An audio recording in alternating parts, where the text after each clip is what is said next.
Well, welcome to the fall edition of the Financial Executives Council. This is really managed and operated and driven by two associations now. This is Printing Industry Midwest, and I'm Steve Bonoff, if I haven't had the chance to meet you. And of course, we have all of our partners down south from PIA Mid-America. And so Teresa and Kristen and your whole group, thanks for being here. And this is going to be a little bit of a different type of meeting we have today.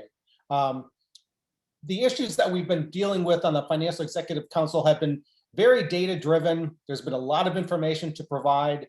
And so we have been making a number of presentations over the last few meetings.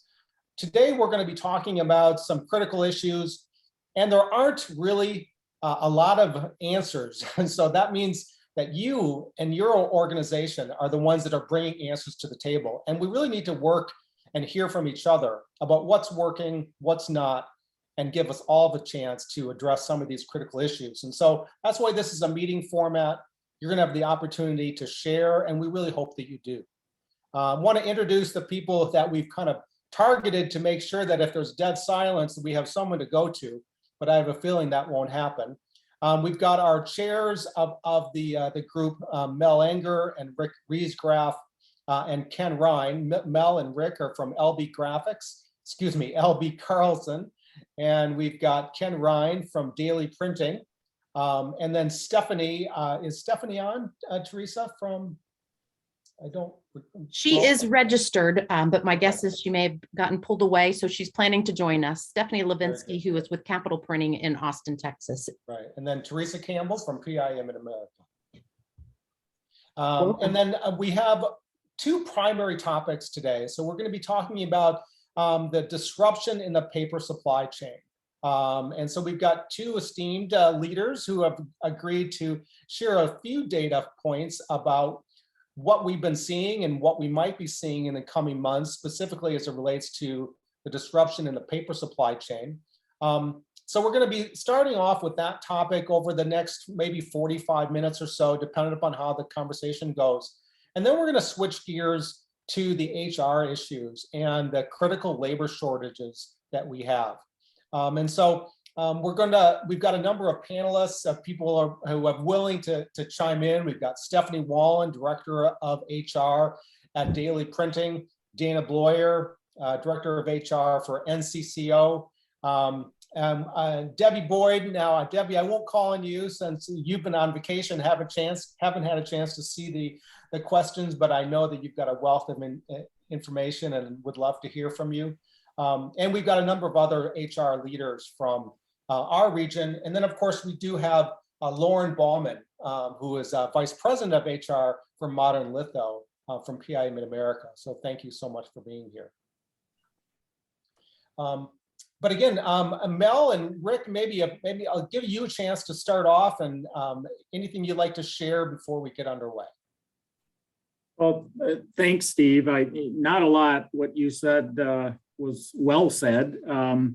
This is a little bit different format, so I think our role today as that Financial Executive Council is just to interject with some questions when needed and so forth. And no, I think we should just get things started, Steve. Fantastic. I just wanted to say that as far as being the right topics, there's a client meeting that I have in recent months, months, that doesn't bring up one of these two issues. So, so it's a financial issue, it's a sales issue, it's a operations issue, and I do hope that we all throw in some ideas on not only what the problem is, because I think we all know what that is, but what's working to try to solve the problem, or what opportunities do we have to make improvement. So we're looking forward to everybody's feedback today. Yeah, I appreciate that comment, because when you look at, especially on the HR side and the workforce shortage, it's amazing how many companies I've heard share that their sales are really being impacted by their inability to ramp up their production when the orders are coming in-house. And so that kind of slowdown is directly impacting their bottom line. So it is, as you said, a financial discussion. So Don Clampett from Clampett Paper and Brooke Lee from Anchor Paper, thank you so much for being here. I'm going to give you guys a chance to kind of start the discussion on the paper supply side. And I know that Brooke, you and Don have put together some data points. And so this isn't going to be too data driven, but we thought it would be good to set the foundation kind of what the scope of the issues that we're facing right now. So Brooke or Don, please, appreciate you being here. Well, delighted to be here. Thank you. Brooke, you going to share your screen? Do you think it's time or you want to wait? Give some context. I think it's time, Don. I'm gonna share.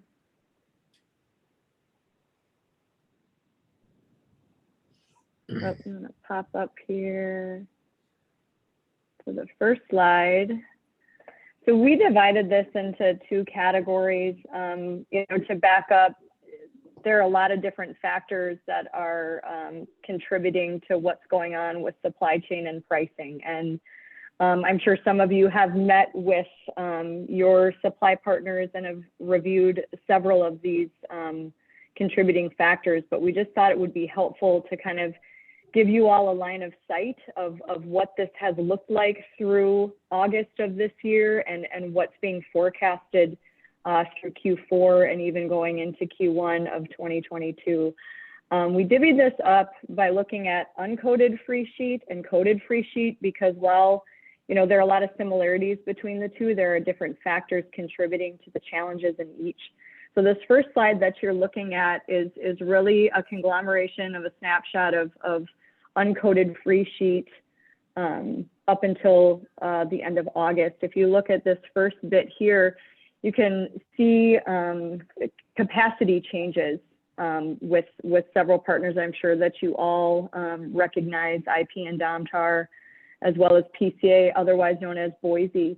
You can see starting in Q1 of 2020, the number of tons that has come out of the encoded free sheet market through what is being forecasted for January 2022. You can see that this line here is the only addition that we see to capacity, and that's because Domtar announced back in, I think it was early August, that they would be bringing capacity back online from their asset in Ashdown, Arkansas. So you can see that, in the last, through COVID, right, through 2020 and up till now, there's been over 1 million tons of uncoded free sheets. So both uncoded and cut size, which, otherwise known as copy paper, that's come out of the market domestically. A lot of you know that, imports up until 2020 have really been offsetting that capacity outage. And you can see that, especially 2020, start of COVID, we saw, upwards of 30% of those imports go away. And really forecasted through the end of this year, we're still off, depending if it's just uncoated free sheet rolls or copy paper, those imports are still off 10 to 24%. So what would have normally aided some of this domestic capacity coming out is not coming online. So that's putting demand pressure on the domestic market, as well as price pressure coming up. And then I guess on this side, something to call out would just be the continual increase in pulp pricing, as well as transportation costs. Don, I'll turn it over for you to weigh in, but I just got off the phone earlier this morning with an uncoated free sheet supplier domestically that was saying, they were most likely, they're considering a price increase in Q4 solely because of transportation and what they expect to see, over the holidays and gearing up for that. Don, do you have any comments on the uncoated side? Well, and obviously the numbers kind of speak for themselves, but there's another factor in some of the tightness too, and that's probably related to product substitution, because once you see the coated slide, you'll realize we'll really have a shortfall on coated paper. So in order to get jobs printed, some of it has been supplanted by uncoated paper. And it's gone all the way up to the opaque part of the market now. Yeah. So it's, it's kind of compounding itself is what I'm saying. So, but the other thing that's kind of a little bit interesting here is if you think about when some of this capacity was announced pre-COVID, the reduction, but it's always been, there's always been this kind of idea that we could balance supply and demand. You ever notice that? It's like, we're going to take about X amount of capacity as we see. If I've heard once, I've heard 100 times that our industry's in secular decline. Have you heard that before? And, it really is frustrating. So the mills are constantly trying to balance that. And I think when COVID hit, it almost like a knee-jerk effect. And all of a sudden they're saying, oh my gosh, demand's off 50%, without really considering that print and communication is pretty resilient, as well as this country is pretty resilient in this industry. And it's frustrating that we're kind of sitting here looking at this slide going like, did we not think demand was going to come back? So. Yeah, Don, you make a really good point. I mean, when you look at the capacity changes, I mean, you might look at this and say, wow, I can't believe that in excess of 1 million tons rather was slotted to come out. And it really wasn't. I mean, a lot of these changes that you see with capacity from the IPs, DOMTARs, PCAs, that was slotted and strategized to be done over the next 5 years, right? And so when demand dropped drastically because offices were shut down, et cetera, we saw a lot of these domestic partners say, nope, we're switching to brown right away. And so, I don't know that this was intended, and it was, kind of a knee-jerk response that we're certainly paying for now. Cool. And Domtar is really the only one that's said, you know what, we do need more capacity coming back. So that's a great point, Don. Moving on to coated, we'll look at this slide next. This really illustrates coated capacity starting, from 2015 to what's being projected through 2023.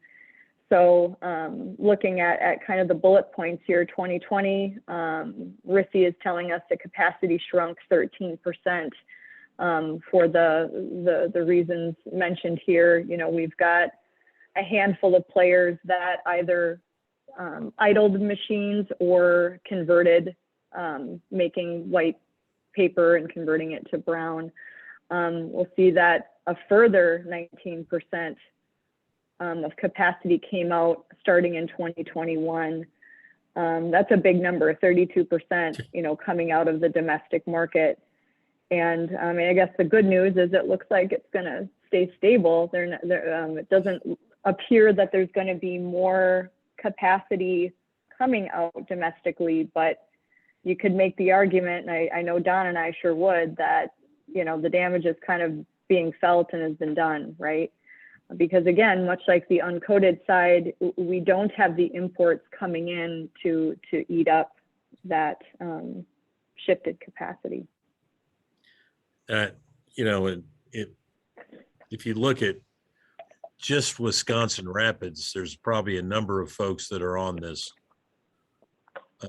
Zoom that have maybe even toured that facility at some point in time in their career, whether it was Consolidated or Stora Enso or whatever. It's the largest coating paper manufacturing plant in North America that got idled. So that's one aspect. The other thing is, think about the products that were made there and then carouseled over to the Quinnesec and Escanaba mills. And that's no small task to take web mills and having them now make sheet fed paper. So just a couple of little addendums to that. Nine Dragons, it's my understanding that they started up a machine, or at least changed the profile to make some matte finish paper at this point. that's probably not reflected in here, but I know that they're trying, Nine Dragons is trying to address some of the shortfall, but can only do it in a matte finish. So just a little sidebar. Don, do you know how many tons that's slotted to be? No, I talked to Great Savage about it because I was trying to Yes. beg, borrow, and steal, right? And I didn't ask what the total amount of capacity. It wouldn't take them long to fill up that, though, don't you think? Right. So, Well, and that kind of goes to this next slide a little bit, that talking about price forecasting. I know we've all been lambasted with increases, but you know what we are hearing, what RISI is forecasting here, and what, you know, at least I've kind of heard some rumblings of from our suppliers, is that a fourth quarter price increase is being looked at currently, mostly because of the lack of imports and transportation continuing to be pressured, and those prices going up. So I guess I wouldn't be surprised, based on this data and what it sounds like is coming down the pike on the transportation and lack of import side, that we could likely see a Q4 price increase. Brooke, what percentage of increase is that? At 3 to 5%, right, Don? yeah, I'd say in terms of a 100-weight, it's going to be between $2 and $3 a 100-weight. Yeah.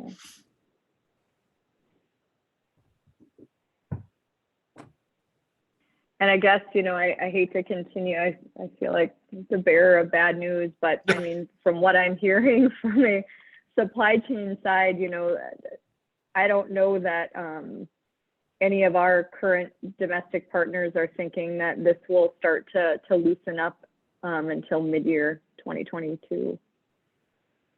Yeah, that's exactly what people are asking me, and I'm telling them probably the same thing. Mm-hmm. Somewhere between the end of the first quarter and beginning of the third. So I'm sure many of you on this call, you guys have been forecasting and providing, you know, details of, you know, your need over the next, you know, maybe some of you have been doing it monthly. What I'm telling our customers is to really be looking at those quarterly figures, because that's what we're being asked to do, at least, you know, up in Minnesota with the Versos of the world and PCA. You know, we are giving quarterly forecasts and you know, surgically, you know, adjusting every month, or you know, beg, borrowing, and steal sounds more accurate, but that's how we're living day to day, hour by hour, is, you know, giving forecasts, constantly tweaking. Can you go to the previous slide, please? Yep. So this is what confuses me, is that I'm hearing that, you know, business is reverting back to even beyond 2020 levels for mini printers. And I'm seeing here the capacity is not even going to reach that 2020 level. So does this mean that there's just going to kind of permanently be a lack of necessary capacity? So I'll jump here on that. So if you got to think about who's in the boardrooms of these companies at this point, you know, and kind of what they're thinking. And obviously there was a big swing to even look at Sappi's decision to go to make packaging board. So they took a third of their production to make, you know, C1S and C2S board. But one thing that's really missing in here, and is the import piece. Historically, we have imported tremendous amounts of paper from really every port almost. You know, we bring a lot of paper in from North Korea, and I think a lot of merchants do. And now with the freight situation on the ocean bearing freight being triple to quadruple what it was, you know, we've canceled orders of paper coming over from South Korea. And so all that does is put more pressure on the domestic guys. like if it's almost like you've got to look at this as a picture of the entire coated free sheet and look at imports and exports. And but I hear Yeah, what I you're think saying. another, yeah.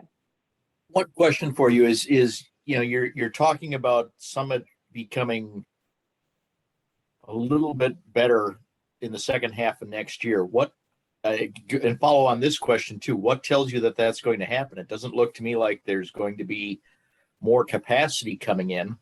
So what makes it better in the second half of the next year? Imports loosening up. Yep. Okay. That's what, yeah, yep. And I mean, I think the other thing that's not represented here, and again, we didn't want to steep you guys in too much data, but you know, one question I get a lot from my customers is, hey, Verso is saying they're operating at 110% capacity. How can that be? And you know, that's when the labor piece comes in, right? They're oversold, and where they would maybe have room on the capacity side through a third shift or overtime, they don't have those bodies. So what they've committed to based on, you know, what they feel like they can churn out on their machines, they're unable to hit that. And some of those August orders, you know, are getting, you know, those ship dates are moving into September, and the September into October because they don't have the bodies to fill some of these shifts. And so that's also a factor playing in here too. And it's also, I think, a factor that's being forecasted as loosening up a bit into second quarter of next year, is that they're expecting more labor to also come online.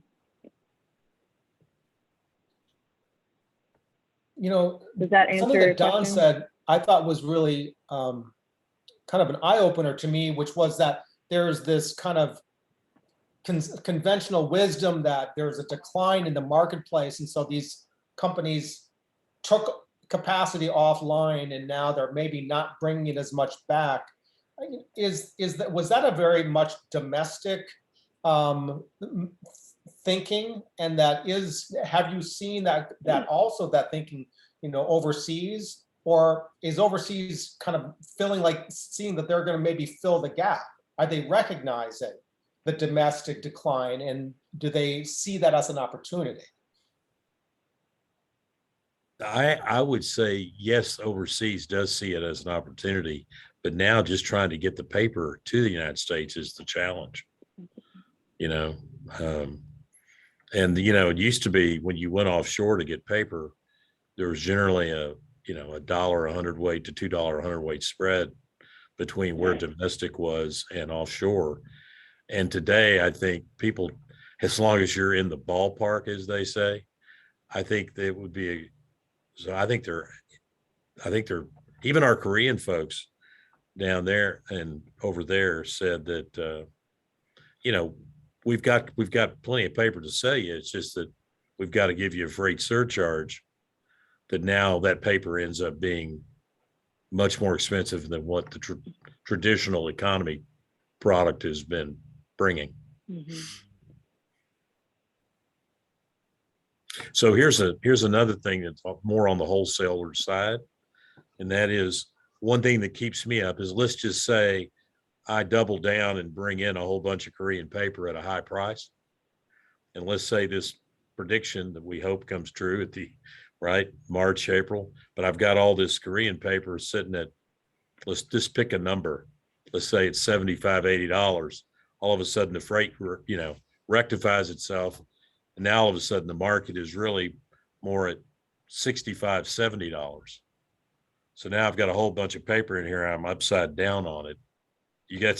That's a legit concern. Well, yeah, so I think what you're saying, Don, is that that's a hard gamble that companies like yours and mine are, I mean, we're weighing is, you know, how much do you lay out for high-priced offshore paper? High price, yeah. Because what was maybe a 60 to a 90-day lead time is double.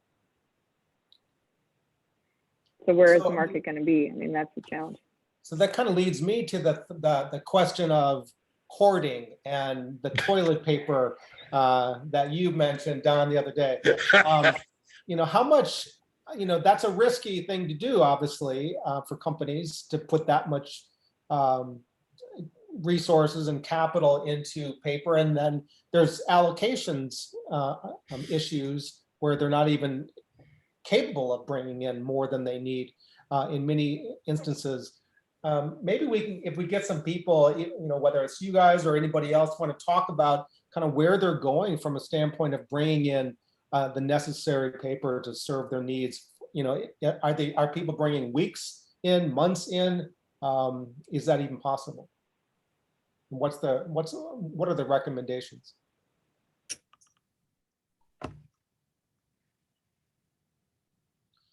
Well, or maybe like whether Jack Grenlin or anybody else maybe want to chime in on what are you guys doing about that? Are you working to try to find more sources and bring in more paper now when you get the chance, even if you don't have it on the books as an order?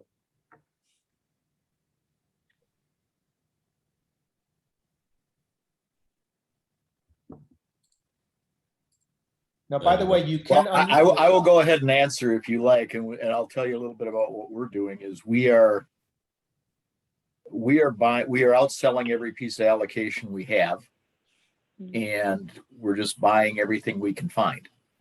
We're rather systematically looking for additional sources, and we sell primarily packaging board and packaging converting. So it's we're selling.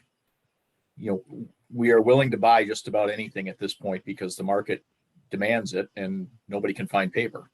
So it is kind of, we are rather systematically trying to find any extra paper that we can find because it really is an allocation problem.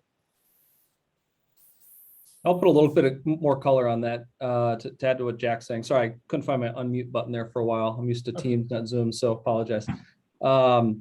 As we're bringing this in to kind of help offset that risk of bringing in paper that's higher cost, we're really trying to work with our customers on substituting board for whatever end use that we can. It allows us to keep our inventory risk at lowest possible, trying not to get too specialized in the grades that we're doing. So the most flexible opportunities we can, and working with our end users and customers to what can we source that could be used over multiple different outlets that they have. Because you're exactly right, Don and Brooke, those are really big risks to us all. There's a question in the chat. Yeah, here Brooke, from you want to address Ryan. that? Yeah, I guess a little bit of a clarifying question. Are you referring, Ryan, to distributors like Don and I, or to the paper manufacturers themselves? I would say either, really, just to get a grip on, where some of the smaller shops stand and their opportunities or inabilities. Yeah, I mean, I'll jump in quick first, and then Don, you can follow up. But I know from the manufacturing standpoint, and let me tell you, each mill is doing it a little bit differently, and they're all really dysfunctional with it. It seems to change month to month, but how it's been explained to us is that they're looking at historic usage, and this, obviously the COVID year didn't help at all. Many of them are looking, back through 2018, 2019. And basically doing an average, which is, not very helpful for seasonal business, as I'm sure you can imagine. And I see Don shaking his head. I mean, I can speak for Anchor Paper, where we use up every bit of allocation that we get, because we know that in certain parts of the year, i.e. Q3 and Q4, especially during an election year, we need a little bit more. So we have been buying every bit that we can get since we've been put on allocation.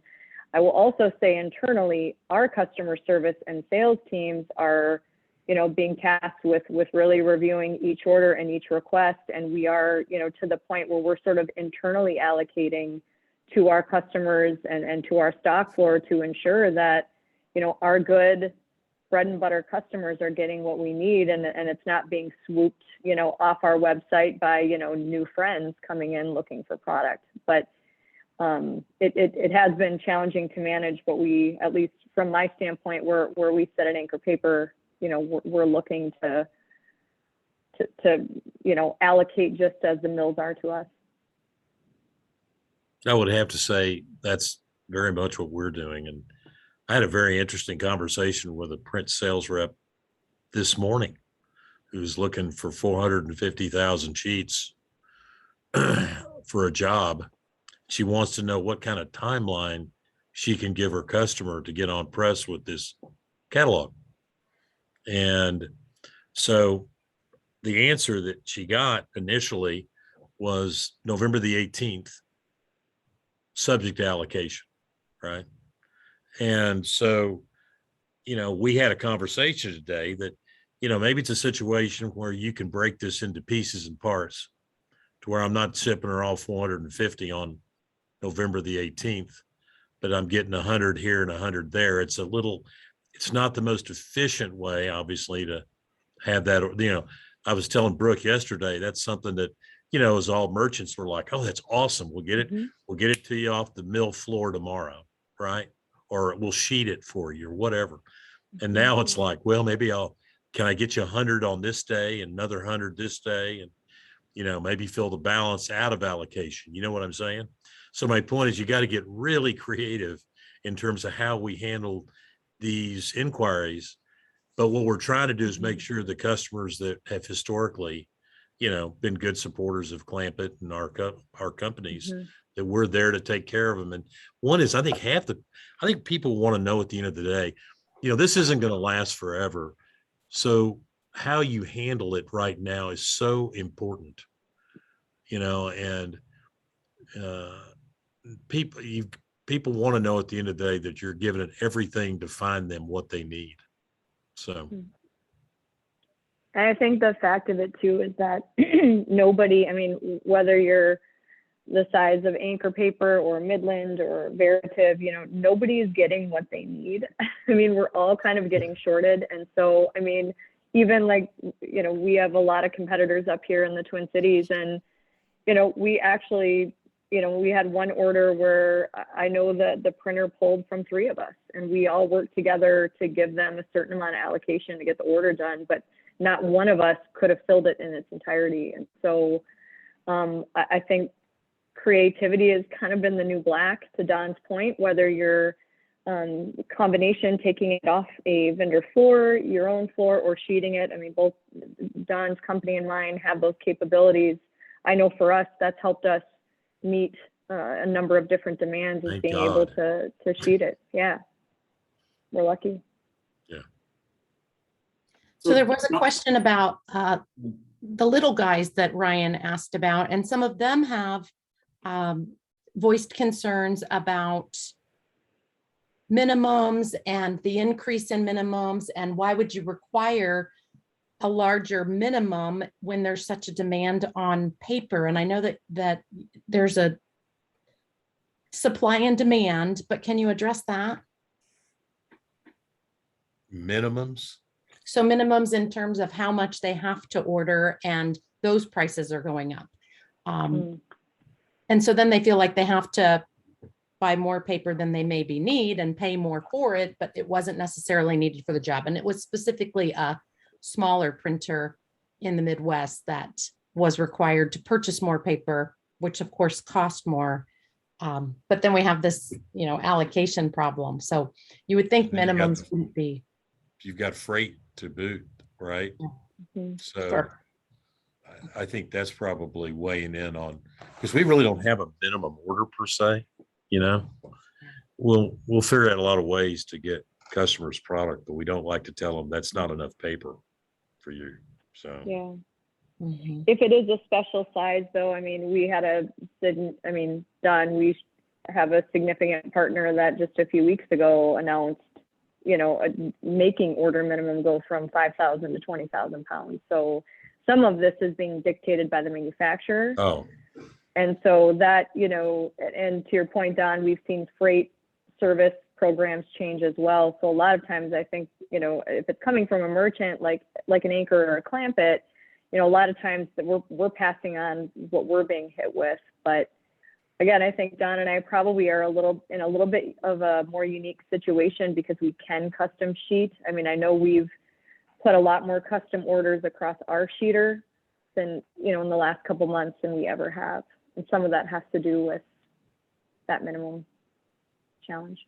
And you cut paper for people too, don't you, Brooke? Custom cut, Correct. Yep. and not just sheet. Yep. We guillotine. Yep. So we do too. And I think that's becoming a little bit more challenging for, I think some merchants are getting out of the cutting business even. Well, yeah, because it's added labor too. Yeah. And that's people are challenged. So Don, Mel? this is Mel. I just had a quick question. Maybe Yeah. I just wanted to make sure I understood. Both of Brooke and Don, you said you're buying as much as you possibly can. But you also made a comment about, I think, one of your Korean suppliers who they have plenty of supply, but for you to take the risk of, you said buying it at 75 and then being upside down on it later, you have to weigh all that. So am I hearing that right? That some of the foreign sources actually do have plenty of paper? It's just logistics of freight and cost that have to be addressed? Plenty is probably not, but Okay.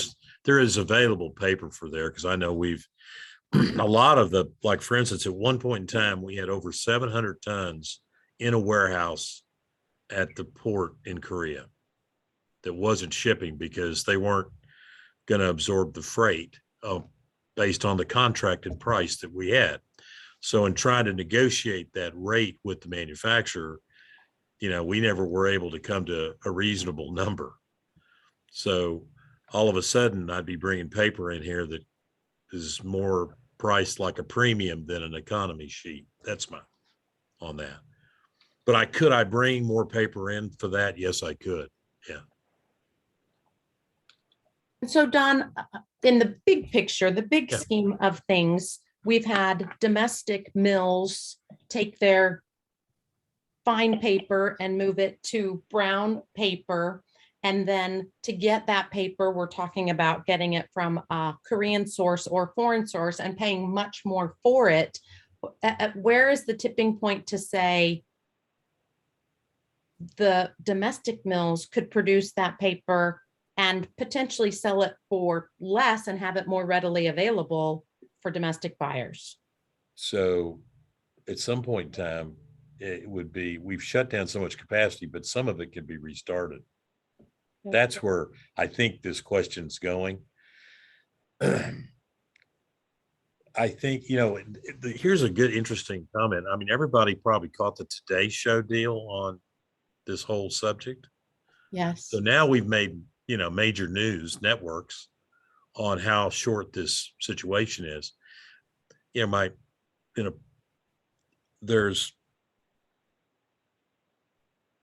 hasn't been a lot of appetite to either start up a new machine or restart an old machine from the boardroom decisions.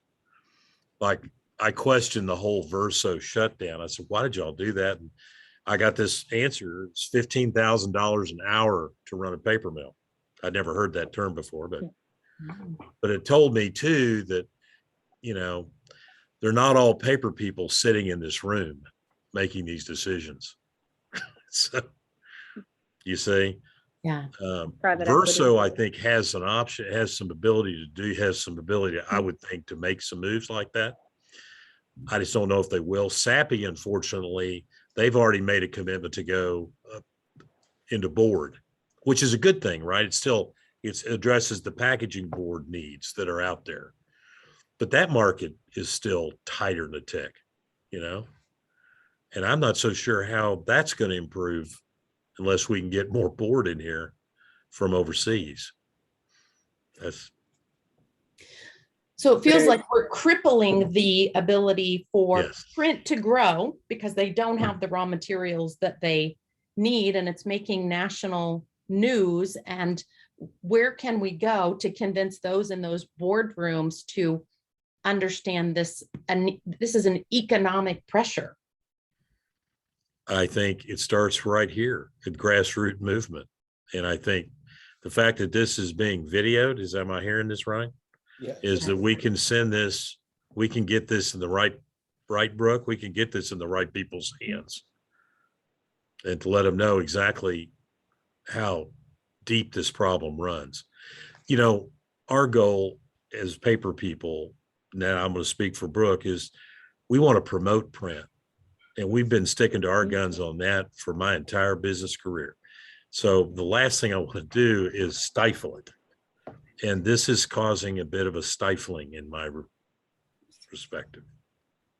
So just Absolutely. a quick comment. We've got, I think, 5 minutes, Steve or Therese, Yeah. before we want to switch to part 2. But Don, you referred to this earlier, for the printers out there to be more creative, I think is the term you use.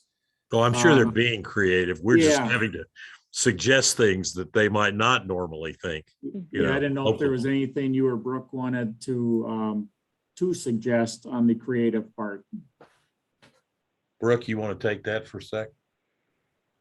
Sure. I mean, I think there needs to be a healthy appetite to substitute and to, you know, work with your customers to look at, you know, what does this job look like on a different grade or a different finish? Because, I mean, it might just be what's available, right? Right. So I just think those have to be part of the that has to be part of the conversation, especially if you're working with a customer or a piece of business that is challenging to forecast. You know, I know for us, you know, for those customers that are able to give us usage details 1, 2, 3 months in advance, we are, you know, putting part of our allocation to those needs. I mean, if we know ahead of time, we're doing our best, you know, especially again, those good customers to meet the need. So I think it's a couple different levers.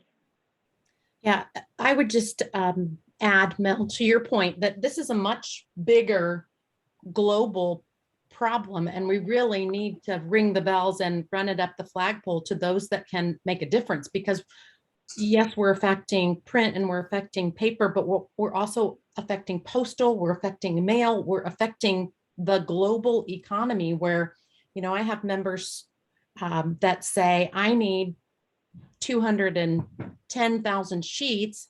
And while I'm being told I can get 70 now, and maybe I can get 70 at the end of the month, I'm not going to get the last 70 until December. And those were all for products to drive the economic growth for brands. So Right. now we have a campaign that's being strung out all the way to December to sell products in off store shelves that's not driving consumers to make purchases.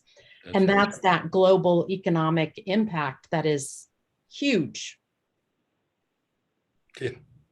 I'd like to add too, Mel, to your question on the creativity side. You know, Brooke and Don, you guys said it already. I just want to underline it, circle it here. Working with paper suppliers that have converting assets, I think is very important right now. Gives you different sizing and flexibility options, no matter where you are on that curve. Additionally, I think weights of paper, and even for, you know, on the packaging side, looking at your different dies and your layouts to get into different sizes that may have been dead inventory, getting those resized or changing up your dies to be able to utilize that inventory right now are a few more that we've seen. You know, forecasting, planning, and spreading that net a little bit further, like again, Don and Brooke, you said, spreading out what supply chains you're using, trying to get a mixed bag from people's different allocations are all very, very important. And that's where we're seeing a lot of folks win right now. Before we switch topics, I want to throw out there, are there additional alternative potential solutions with synthetic papers or options there that could fulfill the need for pulp-based paper? Like pebble paper and our partners out in China who are bringing ground stone Rock. paper to market. Rock paper. Plastic paper, you know. Oh wait, I was gonna be. That was rock paper. Was supposed to say scissors? Like I just wanted to check. Okay. What are your thoughts on those alternatives? It's not sustainable I know. on every sense of the word, right? I know. Absolutely, I know. That's just, you know, I don't think alternative fiber is the issue here. That's just my opinion.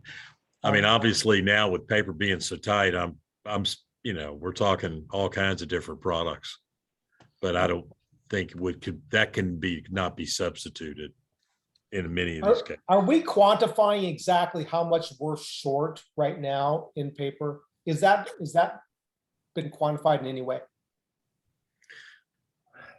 I think that data is just coming out.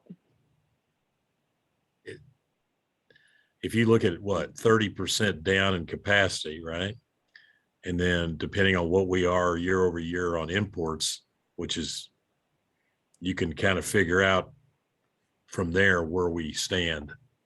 I just think that, Teresa, if we could really quantify that figure, that everybody kind of is in agreement, and we can quantify maybe the economic impact of that shortfall, then that's the number that we go to market with publicly to say, this is what we're doing to shrink our economy needlessly. That's a really great point. And so maybe we could ask for contributions from any of the group here to say, let's try and get to that number so we can have a number to say, here's the impact that's going to affect all things. It's going to affect, at the end of the day, taxes that we pay, because sales tax will be down, because, you know, products will not be selling, and on and on and on. So maybe as a action, you know, post this meeting, we'll start an email group with some of the leaders here, and see if we can maybe work towards what that means and if we can come up with that. Okay. That's a great point. That's a great idea. I'd love to kind of lead that transition, Steve, to the next topic, which is really the staffing and the workforce challenges that we're all facing.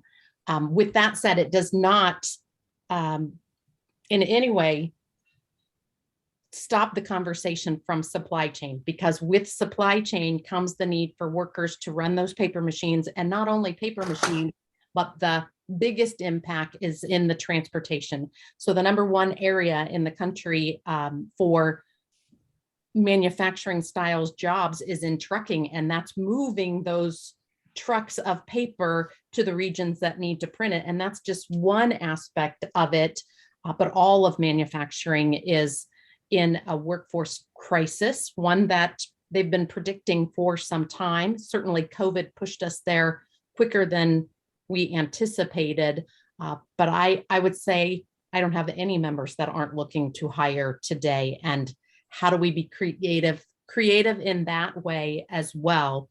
And I'd like to kind of start the discussion on the staffing side and ask you guys to throw out ideas that you've used or have had that have worked for you that are creative. Say, Teresa, is Ken Ryan on? I think we're going to try to have Ken maybe speak a little bit first to this, of what they're doing, or what's happening at Daily. Ken, are you on? And maybe Ken's not. Well, I think Ken had preferred, actually, we bring in Stephanie. Okay. So either Stephanie or Lauren, either one, but I don't think it makes a difference. But I think we wanted to give you know, a print service provider, director of HR, kind of a chance to address some of those issues. So who wants to go first? Stephanie, Lauren? All right, Stephanie, I'll pick you then. Okay. You want to share a little bit about what Teresa had mentioned about you know, creative solutions, and whether either on the recruitment side, or what are some of the things that Daily is doing to address these issues? Yeah, she mentioned, you know, that she doesn't know a company that's not hiring right now. It's kind of funny. We were having a conversation with someone yesterday, and we had mentioned, you know, there's probably 900 some print companies in the metro area, and 899 of them are all hiring right now. Yeah. So we're all in the same boat. But recently we've been talking to some high schools in the area and trying to see, you know, when I was in high school, I was involved in a business type work program. And so we've reached out to them to see if there's anything like that in manufacturing or skills or something like that. And we actually had one out yesterday. And we're trying to get an idea of what their class day looked like that would allow that. And so I think we made some progress there. There's just some formalities that need to be made with the school supervisors and the district that they're with, you know, obviously to make sure that these kids are safe and, you know, not doing things or not operating equipment that they shouldn't be. But I think in our environment, we have some options that, you know, in the helper roles that they certainly could start learning some form of a skilled position. So that may affect your work comp insurance. I want to know if you thought of that. And then Ryan also has a question in the chat. Any thoughts on work comp from bringing those in that are not 18? Sure, we haven't been down that path yet. The question did come up, you know, if there is an age factor there. So we came out of that and said, okay, well, we've got a little research to do, but we're asking that question. I wanted to Lauren? piggyback on that a little bit as well, because Modern Litho has the same strategy when it comes to reaching out to some of the surrounding schools. So fortunately enough, our Chamber of Commerce had a list compiled of probably 20 to 30 rural surrounding schools and the counselor's contact information. And so we're in the process of reaching out to those school counselors to see if, you know, a couple of different things, if they have identified students that maybe don't have plans after high school, just making that connection and building rapport and letting those schools know that, you know, we're a viable employer, you know, maybe setting up, depending on COVID, obviously, tours so students could come and see what we do. But it's, you know, we're tapping into all resources, and I found it interesting that in the section before they were saying we're having to get creative, and we've been saying that for the past 6 months. That's been our word. We've got to get really creative. But we're working with those counselors to see if they can help us connect to some students. Another thing with that is, you know, in Jefferson City particularly, we have a technical school that's part of the high school that's called Nichols Career Center. And they work with students on specific trade skills, more technical skills. And we have partnered with them to do like mock interviews. They have a graphic arts department. And so we particularly speak with those students.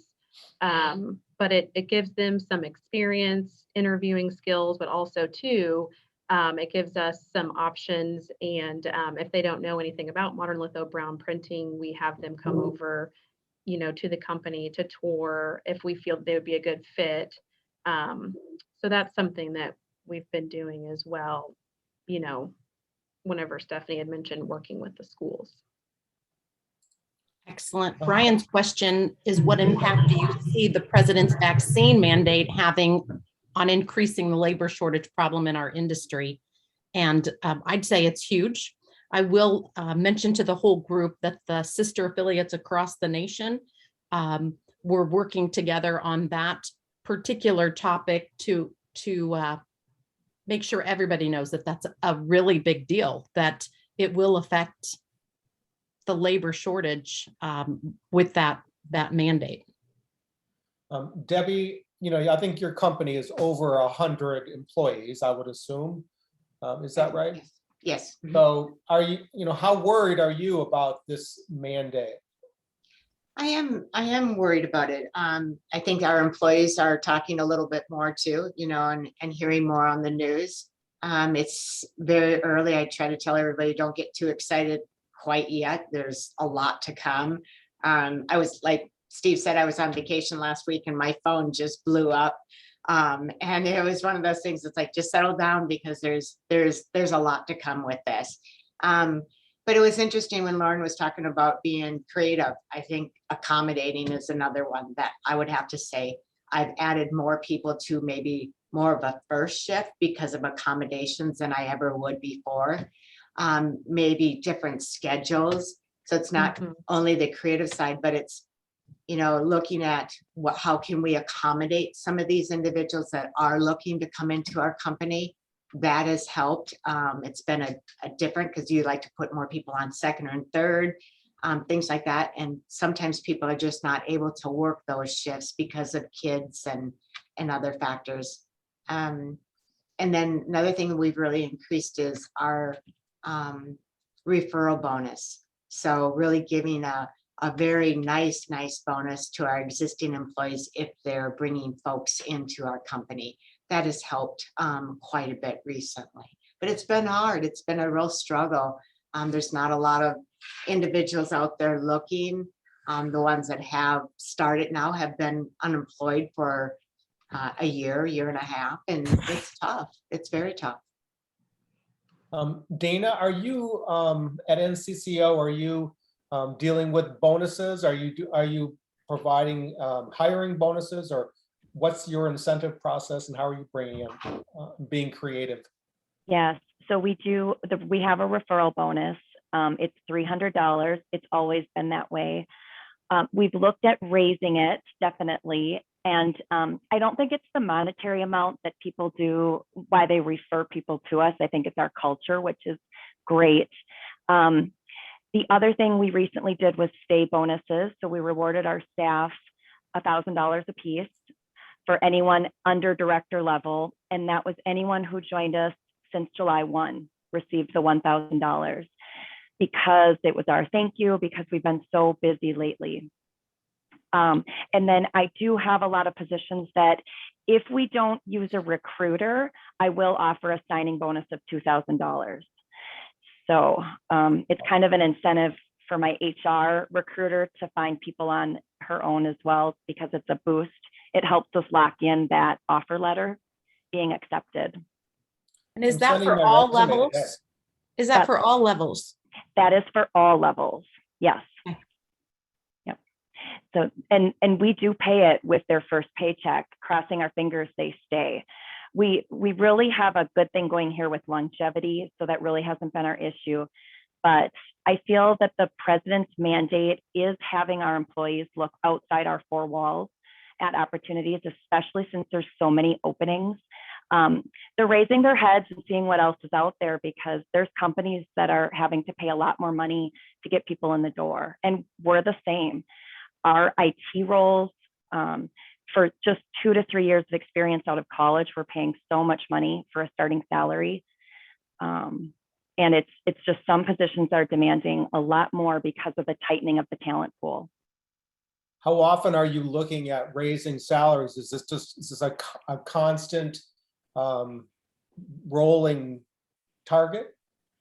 With our union staff, our contract is negotiated out 2 more years, and we did 3% increases for all 5 years on the contract. We did increase their salaries, their wages, just like the contract said, this past February. And they got them the February right before COVID as well. Non-union staff, we halted pay increases, and then, which are supposed to be every July. So 2 Julys ago, or July 2020, we halted those. Everybody stayed but one person through those 12 months. We increased them this past July, targeting about 3%, some 5% if they're in more competitive departments, to try to retain them. And so the wages are there, the increases are there, but I feel like the starting salaries of people we're hiring, I'm having a hard time keeping them aligned with current staff and not meeting them or exceeding them. And I try to keep things fair, but it's a crunch with that tieredness of, customer service reps, bringing people in almost close to what the reps on staff have been paid. So I have a question. Whenever you're looking at reviewing for increases, are you going by department, or is it person by person? Is it all staff? What's the strategy there? It's usually non-union are July 1, and we sit down. We have a compensation committee here of 5 of us that meet, gather data from the department leads before that meeting that all of us have reviewed. And we go line by line of employee, and we say, we'll target 3% is what we're doing because it's whatever the industry norm is or whatever I can find on SHRM. And then it's really looking at what the manager feedback has been, and if we want to do a little bit more, or if it's a competitive area where we've added staff. So we do go employee by employee and try to stick with like the 3% unless there's some extraordinary opportunities. And we have, during COVID, we promoted some supervisors, and we try to acknowledge those at the time, but there was probably 5 out of our 130 employees that we had to really boost July 1 to recognize the roles they took over those past 12 months. Okay, that sounds similar to our strategy. I will say, Steve, in the past 12 months, we've had to do 3 wage reviews because employers in our area are just becoming very, very aggressive. And when we started out doing a wage analysis, we were obviously more aggressive with those in those entry-level positions, handwork, bindery feeders, different things like that. And we did 2 of those, and then we instituted a formal night premium. However, I told ownership, I said, we really need to look at, our middle to Q3 employees, really those skilled workers that are helping contribute towards getting our products out the door to our customers. And so this last wage analysis that we did was actually this past month, and it was more so geared towards, those machine operators that were in a Q1 to average wage. So, and that seemed to help a lot. One other thing that we did that was focused solely towards our press room was we created actual, and you guys may already have this, but we were kind of behind in the times, but created some actual wage ranges that were specific to breaking down 5 different titles in our press room, and that helped tremendously. So that gave us some relief in the press room, but we're still, I'm hoping that I don't have to do another wage analysis in the next 6 months.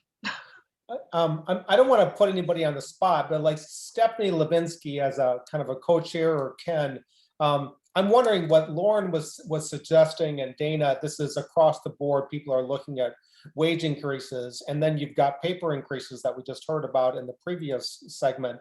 How much is this impacting your pricing? And where are you now? Obviously, 501c6, we can't be talking pricing, but how much of this is influencing pricing, and are you seeing any significant increases, or are you just trying to manage it as a company and as a cost?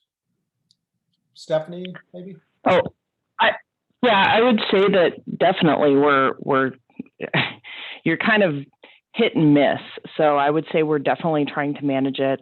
We also had a wage increase across the board with our employees, but with the paper prices, our prices in general are just going up. That's kind of something we've had to stress with our sales team, is that we have to catch some of these costs. Yeah. Ken, any comments from you on that? Did you find your mute button? I thought you did. He's not muted. He's still logged in, but he may have needed to step away. Is there anybody else that?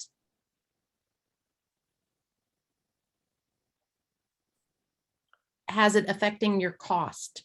Are you adjusting your cost? Because labor management is a huge factor in your profitability. Printing in general doesn't have large profit margins.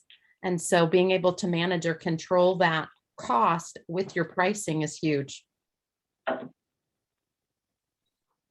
My concern would be we're giving out a larger wage and increases. My concern is when things go back to what we call normal, what's going to happen, to some of these wages?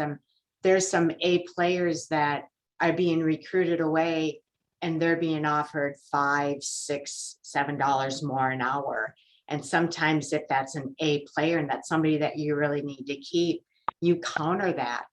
And they may be worth it, but what's going to happen when we go back to paper being somewhat at a normal rate and we start giving maybe discounts on jobs to get jobs in? And so that's my concern, is more down the road. How are we going to be able to afford the additional costs that we're giving in increases? It's a real big concern.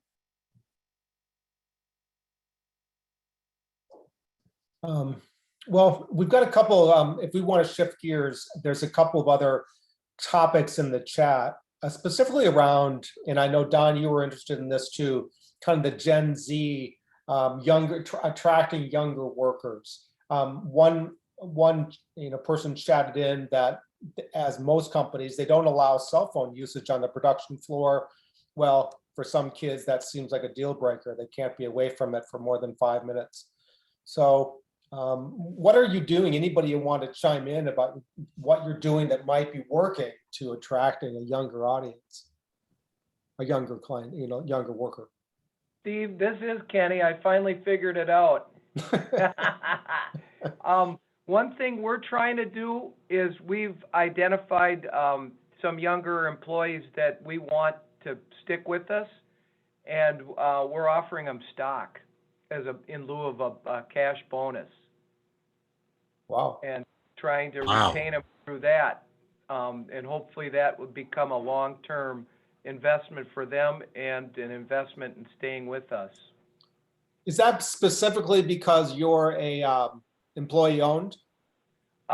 We're employee owned, but that also, this is outside of our retirement plan. Okay. So this is regular corporate shares. Wow. And you feel like they have a sense of understanding of that, and that they actually acknowledge the opportunity of that.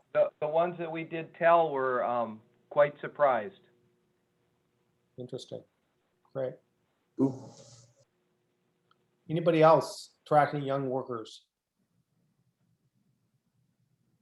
Anybody have a policy for the cell phone that is promoting their ability to want to work there due to cell phone restrictions or additions? Or we allow our employees to wear earbuds on the floor. So we allow them to put on their music or their podcasts when they're in the break room or restroom, and then go out on the floor. So they're not supposed to be texting or taking phone calls, but we do allow the earbuds, the wireless earbuds, and they do like that. So we've had to watch, it's only in areas that are under the threshold of decibels, which this facility here is totally under, but it works. We just tell them, don't pull it out, don't get distracted by it. So I would say that we're similar, we let our hand bindery do that, some desktop employees with one earbud, and we haven't had too many issues with it. Where are you advertising? Oh, sorry, Don, go ahead. Well, I just want to ask a question since I got two HR, or at least two I can see professionals here. I lost 2 Gen Z people here in the last 30 days. One had been with us 3.5 and one business with us 7. I love those guys, and it really just absolutely pains me beyond measure. So one of the things I was thinking, and we've done probably as good or better a job of recruiting younger folks into our company. But now with the retention thing, and you're coming off of, COVID, and now this paper tightness thing, it's almost like it's thrown their system crazy, right? And no one's there to I won't say the word coddle, that sounds a little oversimplified, but my point is, what I'm thinking about doing is bringing my 22 to 35 key folks from around our locations and bringing them into Dallas and kind of having a set program that includes a roundtable where they can kind of be in a safe space to communicate what it is that they feel like they need in their career as they go forward. And is that something that is, you think that's a viable play there? Or I just feel like I need to do something to get some more info coming in to be able to, it's just Right. painful when you lose those kind of people. Yeah, I mean, I think that that's a wonderful idea. And I like how you said, this is an opportunity for them to voice, what they need in order to have job satisfaction in their career, and that you're invested in that. And that there's no judgment there. I think in that generation, it's really, it's kind of like please focus on my needs and what I need to be successful. And so I think you're on the right track there. And then that way it provides opportunity, like you said, to communicate. So then if, something just really isn't a good fit on either end, there's really no surprises there because you've taken the appropriate measures to, go to take steps in the right direction. And you might be surprised on some people, like, wow, I didn't know that. And then you might be surprised in the other areas where you might think that someone may be a flight risk and they're perfectly fine. So That'd be nice. Okay. yeah, I think that's a good idea. Okay. Good idea. Thank you. I don't think I've missed it, but I haven't heard anybody talk about the use of temporary services or agencies. And I'm just kind of curious what you're seeing out there, successes. I'm sure they're running into labor problems too, but I would still guess that this is a source for some people. So I'm just, I'll throw it out to any of our panel members here. Mel, this is Debbie. We've tapped into our staffing agencies recently, and it's interesting.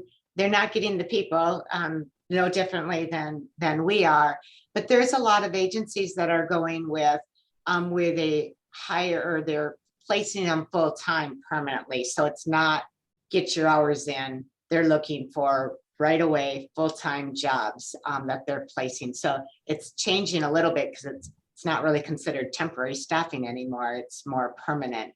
But they're having just as much difficulty as we are locating individuals. Okay, thank you. Yeah, I would say one thing that the staffing agency that we use, they've created a pilot program where they're working with some of the bigger private employers, Modern Litho being one, and they're creating kind of like a queue. So it's more so for casual labor, like they can go in and they can say, oh, Modern Litho needs help from, I don't know, 9 p.m. to 4 a.m. and I can work the night shift. Obviously it's for positions that are unskilled. You can't just have somebody come in and say, oh, I want to take that press shift. But it's just something different that they've come up with. I don't know how successful it's going to be, but it just seems like people are wanting to work more casually. And so if they can fill that need, then that's something they're working towards.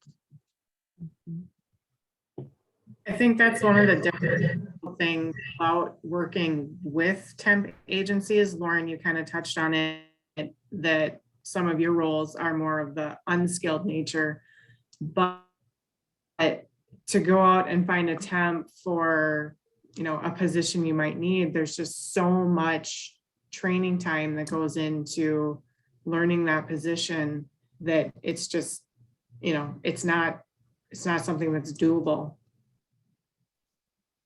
I agree. There's another question in the chat from Elena about non-English speaking applicants and how many of you are finding an influx of them, and is it having an influence on your safety measurements? And do you have issues with translation services?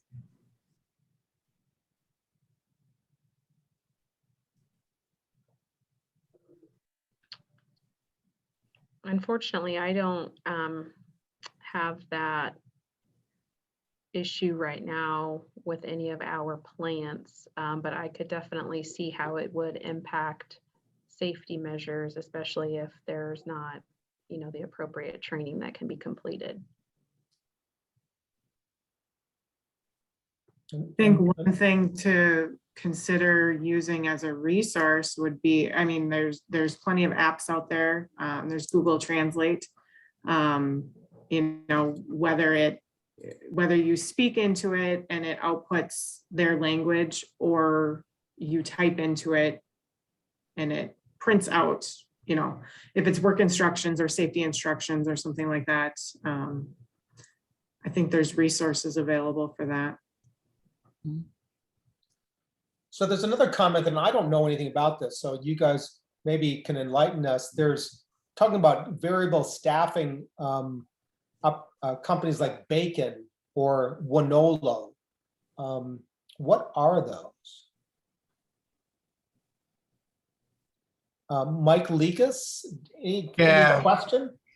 Yeah, well, I was just curious. So we use a company, Bacon is basically similar to what Lauren was speaking about as far as with the staffing agency and queuing, but basically you post jobs to this software application and they use that to apply for specific shifts. So you can apply, you can set the shifts, for a full week, or you can set it for, hey, I know Thursday is going to be a big day and I'm going to I need 8 people, and they can go apply to that. And it's in Kansas, it's Jobble.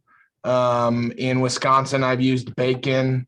But they're all very similar. It's basically an app where you can go on and as a part-time worker, think of it as an Uber or Lyft app for variable staffing is basically what it is. I was just curious if anybody else had used it. We've had some success in some cases, and others we see the same challenges. But the nice thing about the Jobble or Bacon model is they're hireable immediately. So they come in, sign up for a shift. If they want a full-time job after that, you can hire them immediately with no fees after that. It's just the only fee you pay to the Jobble or Bacon people is the fee for the hours they work while they sign up for their shift.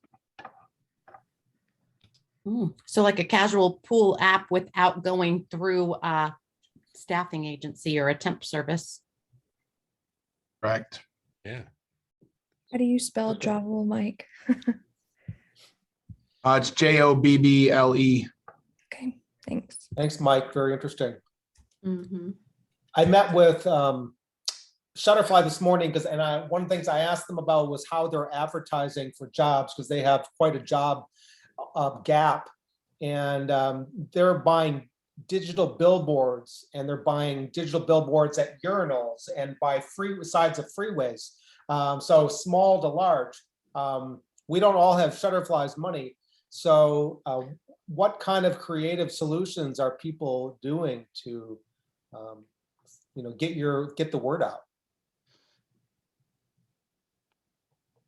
One thing I found interesting that Scholastic did was, I guess they got in touch with the News Tribune here, and I don't know if this went out to people's cell phones as well, because I think that would be the best, but they had an ad go out with a QR code, and I got it, and it said, "We're hiring," and I'm like, okay. And so I don't know if I was on News Tribune's, email blast list, but I found that interesting. So if you could somehow work with a newspaper advertising company and get it sent out to the public somehow, if they, you could get it to people's cell phones somehow. I thought that was interesting, because then it's right there and they can use the QR code, and just trying to make things simple and easy and instant.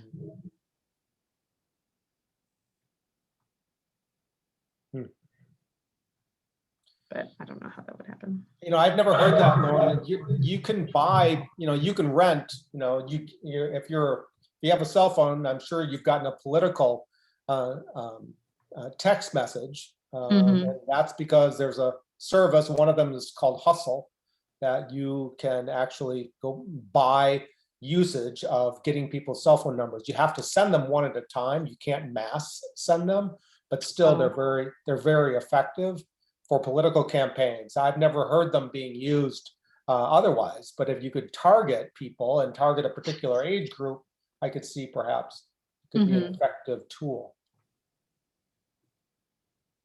Steve and Teresa, this is maybe more of a different question. I know today's concern is more immediate. How do you get people in today and tomorrow to service the needs you have and the demands you have? But on a longer term basis, what initiatives or objectives, maybe from an association standpoint, are being talked about or thought about to get younger people into this industry?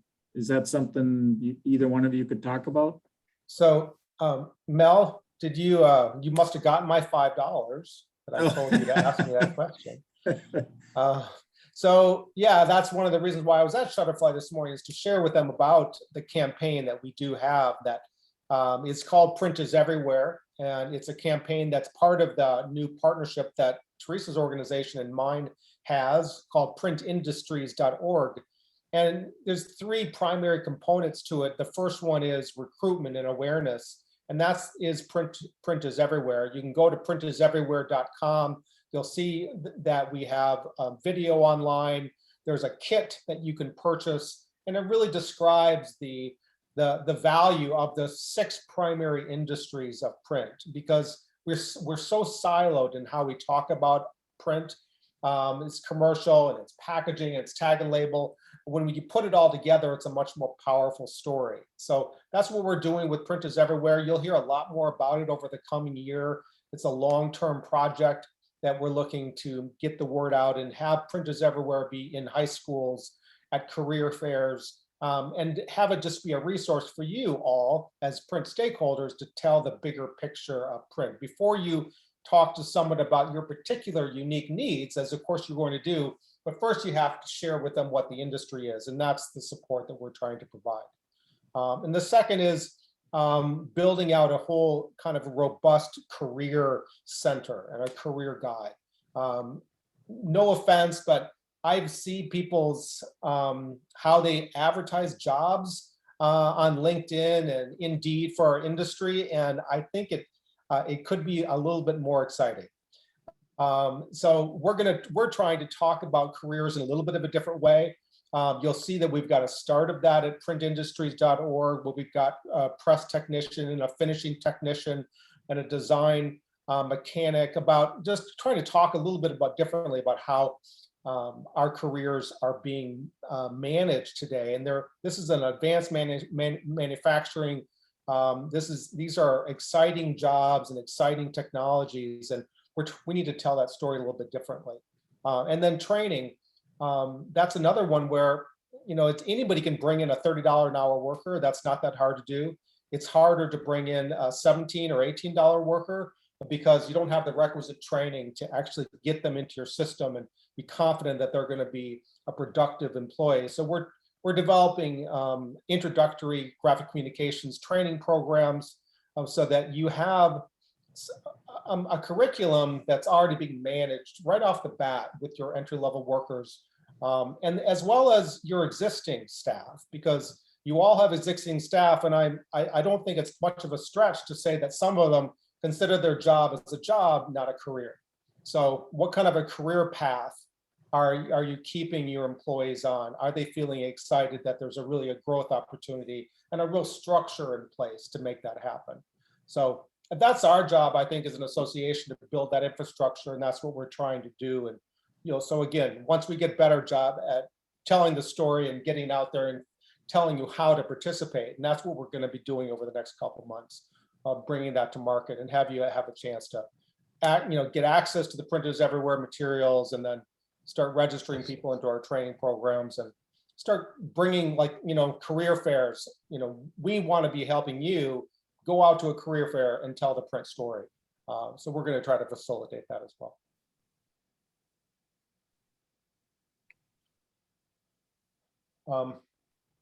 well, we have like 5 more minutes. I'm sure there's a lot more we could talk about. Any question in particular?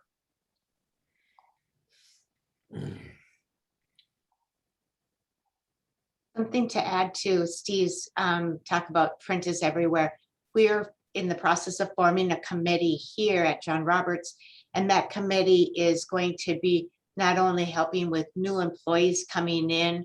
Sometimes I think when they go through new employee orientation, they get quite a bit of information, but really when they get out on the floor, there's so many things that are missing.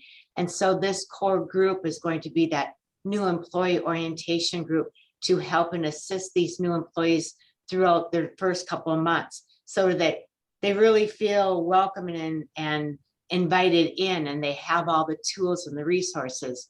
That same committee is going to help HR use that print campaign and go out to our schools and to different career fairs. I'm going to tap into the ones that have gone to Stout. They have links with Stout, or they have links with Coon Rapids High School. And so I'm trying to bring some of our current employees out to some of these career fairs as we go out. It's not always just the HR group going out. It's actually live employees from our production and our office area, and trying just to get more people involved with the whole process of being a team player. So a recruitment team instead of built by employees versus just the HR leader. Absolutely. Great idea. What about diversity? Debbie, I think you're certainly leading that arm for your company, and you're one of our first in our pilot program of our diversity, equity and inclusion accreditation program. Are you finding success in bringing a more diverse set of employees or opportunities, or is that just still a ways off?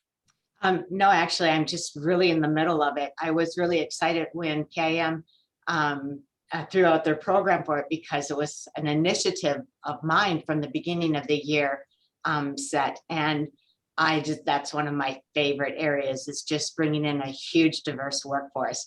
And I've had some really good luck in that area. We are to the point of, we just completed our survey, and we're on to our next step of doing some in-house training. So it's a really fun area for me. I'm really enjoying that part of my job right now. Anybody else, working maybe looking at different communities that they may not have been maybe reaching? Any success in that type of outreach and recruitment?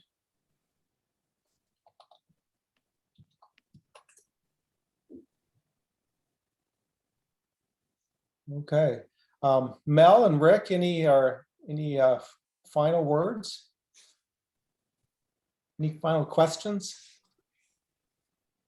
No, I think it's been a great discussion, a lot of sharing. It's very helpful to hear the different things that are being done and thought of. And I hope your customers are all ready for these price increases.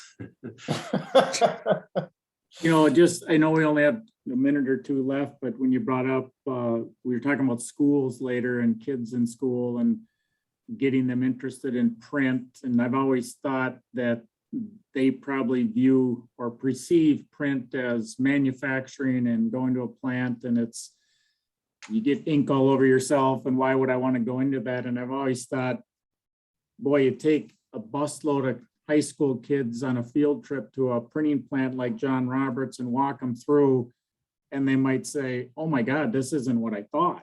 This is high tech. This is pretty cool. I just think there's a perception out there with young kids that they don't really know what print is. And that's what you're trying to do, Steve, with print is everywhere. I get it, but yeah. I just think that it's a different industry than they think it is. No question. No closing comments. Great discussion. I appreciate everybody being on here today. We're talking about a plan for a November meeting, right? And probably have something coming out on that very soon.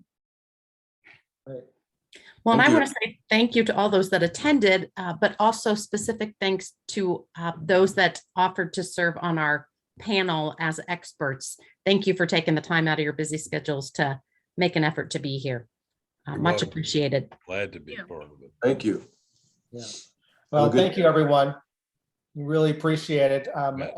We'll see you next time at the next Financial Executive Council, if not before. All right. Thank you. Enjoy your day. Thank you. Thanks Take care. all. Thank you. Bye-bye. Bye-bye. Bye.